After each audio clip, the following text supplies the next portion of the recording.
Hello, my name is Jezlyn and today I will be reviewing Landline by Rainbow Rowell. Now this book is the first book that I have read after I have gone back to school. So this is my first back to school read. I mostly read the book in the bus, and this book was really entertaining to read. I would give this a 3 out of 5 stars because comparing to Rainbow Rowell books, this is ranked at 3 out of 5 stars. But I did love the story. 3 out of 5 stars isn't that bad. I would say 3 out of 5 stars is an enjoyable but okay book because Fangirl and Eleanor Park take that 4 out of 5 star place for me, and Fangirl take that 5 out of 5 stars for me. If you guys do not know what this book is about, it's about this person.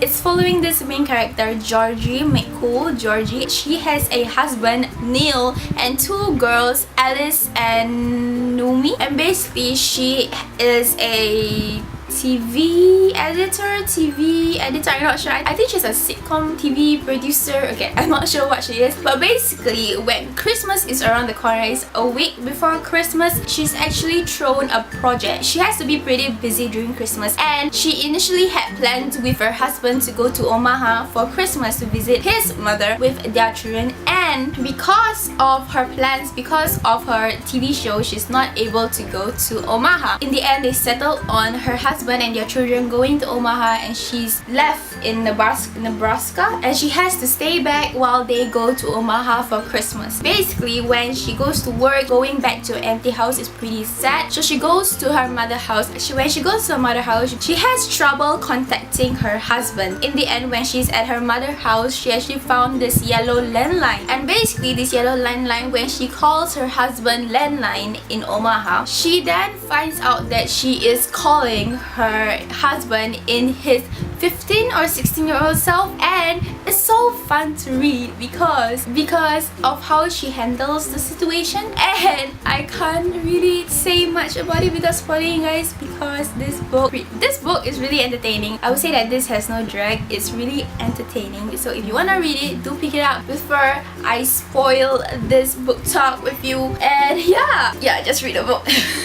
I'm gonna compare. I would say that this is not my top favorite. I like the concept. Okay, being able to talk to your past self. So all this while we were finding out why she's able to talk to her past husband. And for most part of the book, I was wondering why her husband never answers his phone. So frustrating because she is so worried. She's so worried about her husband, and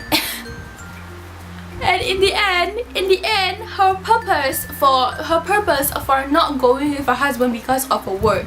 And in the end, she decides to drop her work and go with her husband to Omaha. It's like this story is so unnecessary if she just left with her husband in the first place. I understand that there is this cool element of having the magic phone, but honestly, I'm gonna be really honest, this story is honestly unnecessary because the only reason why she's having this fight with her husband is because of her work, and in the end she decides to drop her work just to be with her husband. So if she decides that in the beginning, there will be no problem. In the beginning, all along, Neil was talking to her during their breakup 15 years ago, and when Neil was actually talking to Georgie, it was the future Georgie that he was talking to her. If future Georgie didn't call Neil, they would never be married in the first place. And it's so cool. All along, this has been in the timeline, and Georgie has been wondering whether is she supposed to break it off, whether is she supposed to fix the marriage. Yeah, I just find it really cool. I like how the story was all placed together. I find that Seth is pretty much annoying, and at the end we find out that actually Seth has feelings for Georgie all along. I don't really have much to talk about this story. I really like the flashback scenes on how Georgie and Neil met. I also like how their conversations are on the phone, and I like how Neil is able to comfort Georgie every single time she tries to back away from him. and yeah, it's just really cool. I really didn't annotate anything, mostly because I was on the bus when I read it, but this book was really entertaining. Like, I like how the concept of the story is. I like how it was resolved, because for Eleanor and Park and attachments, it ended off pretty badly, and I like how this ended off. It was a good resolution. Oh, and I kind of find it annoying that her family and everyone thinks that she and Neil is breaking up, and in the end she's not. She actually told them that they are not breaking up, but for some reason they keep telling, oh, I'm so sorry that you both are breaking up, you both broke up, I'm so sorry this is happening to you. It got to the point that it actually convinced her that they are both breaking up. So no, Georgie, you have to be firm in your marriage, okay? Also, every single time when Georgie was making that phone call and she was able to reach Neil's phone, it's always her daughter that picks up. Why is it that Neil isn't always with his phone? It's so frustrating too.